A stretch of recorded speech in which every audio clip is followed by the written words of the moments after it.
you know what? There's going to be winners and there's going to be losers, my friends. I wish I asked, did you ever bet against your guys? I think these individuals are going to have a hard time getting licensed in different states until the investigation is complete.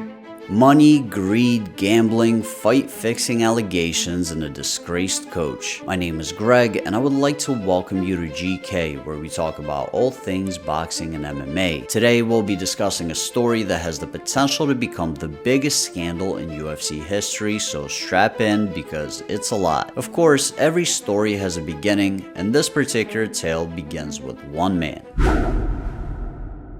James Krause is a former mixed martial arts fighter turned coach and entrepreneur. He first came to prominence in 2007 as a standout amateur fighter out of Odessa, Missouri with an outstanding record of 18-1. He turned professional that same year and quickly compiled a record of 10-0 within 16 months, mostly around the Midwest area of the United States. A notable win on his record during this time came via a triangle choke against current UFC lightweight Michael Johnson. Of course it'd be Michael Johnson. After back-to-back losses to Donald Cowboy Cerrone and Ricardo Lamas, Krause saw mostly success, competing in several different organizations, including WEC and Bellator, before eventually making it into the UFC and securing a win by guillotine choke against Sam Stout at UFC 161 in 2013. This win would get him both the fight of the night and the submission of the night bonuses. Over the following 7 years, Krause will go on to compile a respectable record of 8-4 and also participate in a short stint on The Ultimate Fighter in 2017, eventually losing to Jesse Taylor in the semifinals. In 2020, he would take a bout against Trevin Giles at middleweight on one day's notice. This was a step up in weight as Krause normally fought at welterweight, lightweight, and on a few occasions catch weight between 160 and 165 pounds. While losing the decision, Krause was applauded for stepping up to the task by UFC brass and would earn the fight of the night bonus. In 2022, after not fighting for 2 years, he'd state that he was no longer interested in competing, actively retiring as a fighter. Almost 100% confidence that you guys will probably never see me fight again. Wow. And and I'm good with that. I'm good with that. You're you know at what peace. I mean? Like I feel okay with that. Oh, 100%, man. Like, dude, this, I've said this so many times. This is the number one problem with the sport and the fighters. Like, this has to come to an end at some point. Throughout his fighting career, Krause also coached out of his own gym, Glory MMA and Fitness, located in Lee Summit, Missouri, and over the past few years developed a reputation of being a great strategist, with some fighters even saying that having him in their corner was akin to having a cheat code. His roster included several notable names like former women's featherweight title challenger Megan Anderson and former flyweight champion Brandon the Assassin Baby Moreno. It also included another notable name, Darrick, but not because of his fighting skills or his ranking, but rather because he became the catalyst for perhaps the biggest scandal in MMA history ever, and the topic of this video. More on that soon. Besides being a coach and a fighter, James Krause developed a big reputation in the MMA community as a master of picking winners in fights. He ran a YouTube channel and a podcast, both dubbed the 1% Club, as well as an exclusive Discord channel with the same name with over 2,000 members. According to him, his fight picks were so accurate that members would pay him between $50 and $2,000 per month for his consultation on fight cards. And even at those prices, they would still end up many thousands of dollars in the green. I see that you're very interested in the betting side of things. Like, how often do you partake in this? Oh, I bet every single card, just about every fight. Really? Yeah, absolutely. I have a Discord, like 2,000 members in it. We crush it. Last week we destroyed it. I take over people's accounts and play for them. Like I post the losses, myself on some accounts. Like I do pretty well. I make more money gambling on MMA than I do anything else. Come on, more than even coaching? Oh God, I don't make shit on coaching. Really? Yeah, no, I mean, absolutely not. There are no concrete numbers on how much he reportedly made off of gambling on fights, but rumors put his income in the millions. And while what he was doing and how blatantly he was going about it raised more than a few eyebrows, the practice was technically legal, with the only restriction being that he couldn't bet against his own fighters. That is, until recently. On October 17th of 2022, the UFC's chief business officer, Hunter Campbell, sent out a company-wide memo stating that effective immediately, UFC fighters are prohibited from betting on fights. The restriction also extended to family members, friends, and anyone else with access to any potential insider info concerning the fighters. While it wasn't explicitly stated, it isn't unreasonable to assume that James Krause promoting the 1% Club at every given opportunity he could played more than a small role in the decision. The effects were felt by fighters almost immediately, with former UFC featherweight Chris Wade tweeting that he was banned from signing up to DraftKings, the UFC's official sponsor, thereby not only losing his ability to bet through them on fights, but also any other sports. The sentiment was echoed by UFC middleweight Chris Weidman. The restrictions closely mirrored those already in place in other sports, where betting is completely prohibited unless purely symbolic, such as a team buying another team dinner or having to wear the opposing team's colors. For instance, the NFL gambling policy states all NFL personnel are prohibited from placing, soliciting, or facilitating any bet, whether directly or through a third party, on any NFL game, practice, or other event. The NBA's constitution similarly states that any person who directly or indirectly wagers money on anything of value on the outcome of any game will face an unappealable punishment from the commissioner, such as a fine, suspension, expulsion, and/or perpetual disqualification from further association within the NBA. The MLB, of course, has Rule 21, Section D, that got Pete Rose banned for life back in 1989. In fact, the only other major sport where internal betting by participants is allowed is boxing, with Bernard Hopkins reportedly collecting $250,000 back in 2001 after betting on himself to win as a 2.5-to-1 underdog against Felix Trinidad. The only other restriction besides betting against themselves would be the Olympics, where athletes are required to sign anti-gambling paperwork. The fact that MMA is oftentimes compared to boxing by fans and journalists alike might be the reason why the UFC decided to take such a lax approach to gambling prior to October of 2022, and that might end up having catastrophic consequences, but I'm getting a bit ahead of myself. Time to go back to Darrick Minner, the man that started it all. On November 5th, a relatively obscure featherweight fight on UFC Fight Night 214 between Glory MMA fighter Darrick Minner and Shailen Nurdanbieke attracted the attention of several gambling enthusiasts. About 3 hours before the fight, the betting line moved by over 100 points in favor of Nurdanbieke. Not only were bets pouring in for Nurdanbieke to win, but most were specific prop bets taking him to win by TKO in the first round. A prop or proposition bet is a bet that picks a fighter to win or lose under a specific set of conditions. So if a regular bet was simply pick one fighter to win, a proposition bet could pick him to win by armbar before the second round. When the fight actually happened, Minner threw a kick with a visibly injured left leg, stumbled, threw it again with the same leg, then crumbled against the cage after taking a knee to the face and succumbed to ground and pound.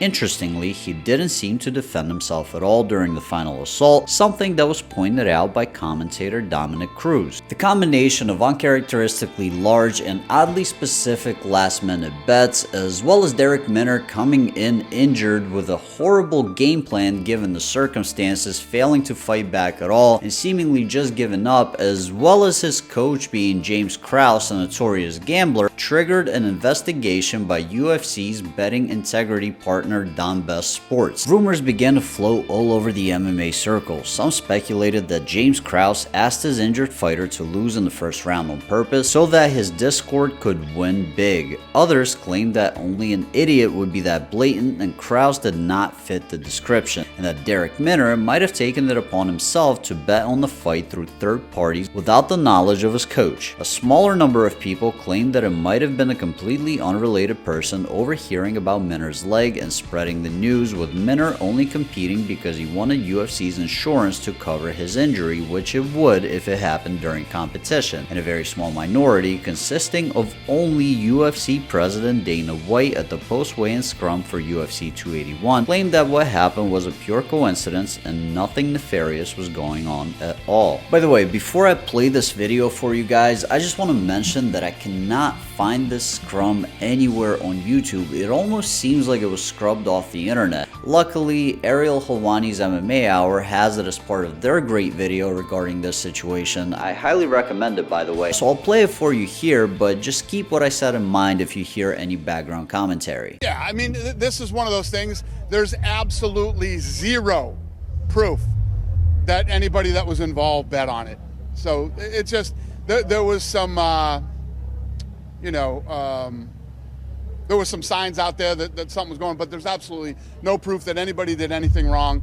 And hopefully by seeing this again in this investigation, it deters people from doing it, from betting on it. The bottom line is this: you're never going to be able to bet enough money to win.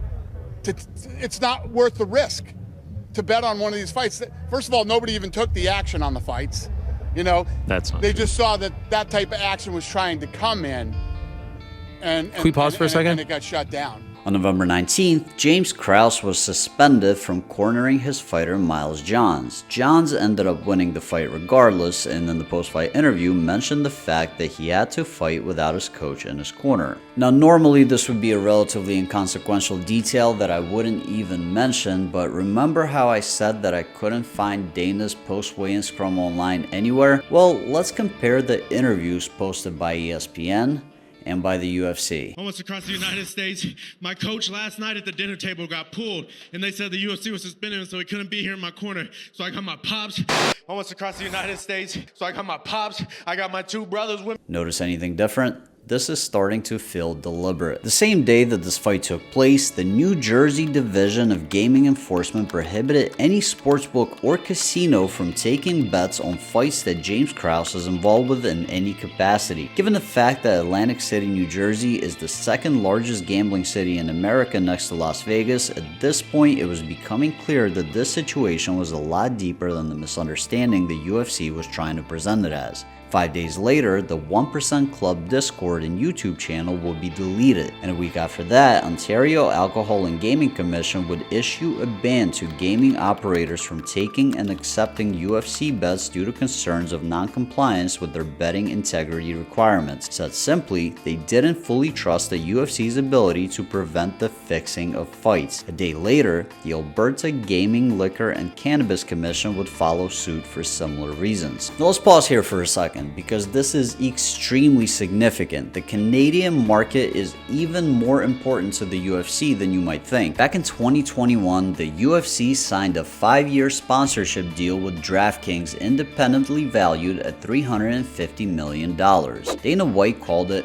one of the most important deals the company has ever done. The payout for the UFC has been rumored to be in the low 9-figure range, so let's aim low and call it $100 million. Divide that into 5 and you get $20 million per year. The UFC's revenue for 2021 was right around the $1 billion mark. Let's be positive and assume that the next 5 years will be that lucrative as well. The $20 million per year they get from DraftKings would equal 2% of their revenue per year. Doesn't seem that significant, does it? It is. For comparison, the international live events the UFC has been pushing so hard only bring in 1.6% of yearly revenue. But they still have the DraftKings deal, so who cares, right? Well, the deal primarily depends on 2 markets, US and Canada, and prior to the ban, DraftKings was only available in 1 Canadian province, Ontario. To add insult to injury, the ban extends to the UFC only and not the sport of MMA, and competitors have taken notice. Bellator president Scott Coker already released a statement saying that he fully supports the restrictions and prides himself on running a clean company. Now, could this situation spiral so out of control that the ban becomes permanent and extends to other markets in the US and Canada? Who knows? Only time will tell. But it's already done enough to majorly piss off the UFC brass. Which is why it's no surprise that on December 2nd, the same exact day that Alberta stopped accepting wagers on UFC events, James Krause had his coaching license suspended pending the results of the NSAC investigation, and Darrick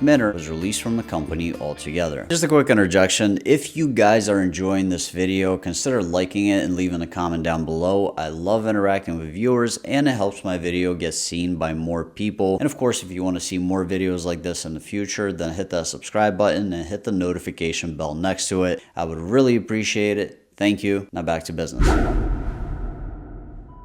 So based on what we know so far, did James Krause do anything wrong? Well, not officially, but if we use context clues, we can kind of paint a picture that says something a little bit different. First of all, the NSAC investigation might have been triggered by some unfortunate circumstances, but the fact that the UFC made a public showing of suspending Krause and releasing Minnick lets me know that there is a lot more to that story. One particular thing that raised the red flag is that in his original interview with Ariel Helwani on the MMA Hour, where he brought up his Discord, he casually said that he takes over the accounts of members and bets with them.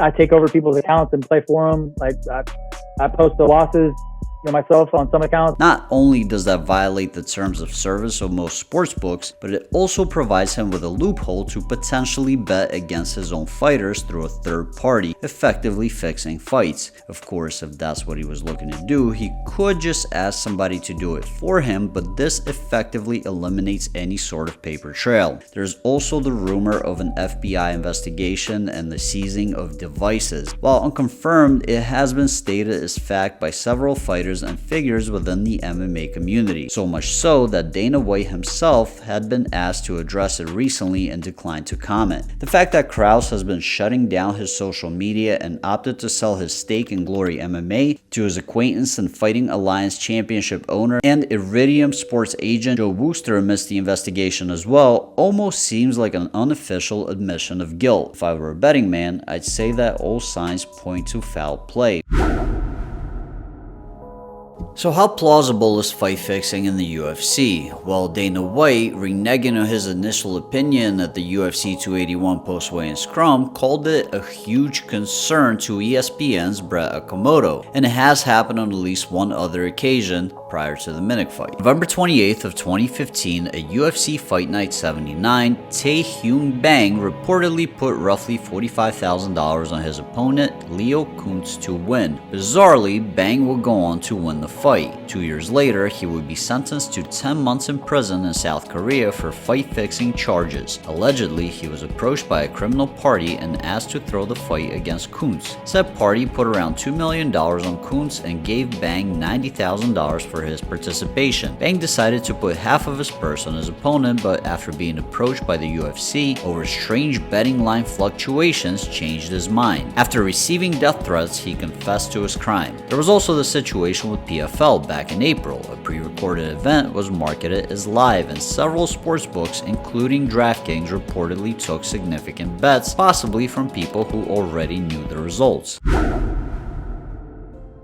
Regardless of what happens next or what's already happening now, the UFC is responsible for facilitating the environment for the situation to occur in the first place. Signing the massive DraftKings deal should have been the point where they initiated the anti-gambling rules for fighters. They already had the Tae Hyun Bang situation 6 years prior, so this should have come as no surprise. But even if we remove the element of teammates having inside information, the proximity of fighters and coaches to one another is enough to incentivize them to bet. In a November 22nd article titled UFC Confidential, Inside the Precarious State of Betting on MMA for Fighters and Coaches, ESPN's Mark Raimondi describes how an anonymous MMA coach admitted to placing a bet against a fighter that was competing on the same card as somebody from his team because he thought that he looked lethargic while warming up. Teams share locker rooms and fighters are regularly running into one another in UFC PIs, sometimes while doing rehab. Furthermore, fighters spar with one another all the time, and as much as we claim that sparring doesn't matter, it doesn't take much for an outside observer at the gym to see whether somebody is looking sluggish or is having trouble with the weight cut. This isn't a James Krause problem, he's simply a symptom, and if we follow the rumblings, far from the only one. And while he may very well go down as the scapegoat, and even justifiably so, he was created through the UFC's negligence in dropping the ball when it comes to gambling restrictions and also hurting the fighters' outside revenue sources through the Reebok and Venom deals. Put yourself in the shoes of an average fighter or coach that's not a household name. As a fighter, you're risking your health while living paycheck to paycheck, and as a coach, you're barely scraping by while hoping to get a fighter that's talented enough or charismatic enough to become the next household name. That might happen within the year, within 6 months, within 10 years, or possibly never. Meanwhile, this loophole appears where you can rake up millions of dollars through knowledge that you picked up just being around the sport. They say it's frowned upon, but it's technically perfectly legal illegal, and even if you're willing to go outside of the ranks of legality like James Krause supposedly did, are you going to be morally infallible for what? To protect who? Your boss, who brings in more and more revenue every year while making it harder and harder for you to financially thrive? Who calls you an independent contractor but puts more and more restrictions on how you operate within the sport? Who passes you or your fighters up for a title shot time and time again, even though it's clearly deserved, while another lesser fighter gets it right away due to attributes that are completely out of your control, like your country of origin or your weight class? Come on. Would you resist the temptation?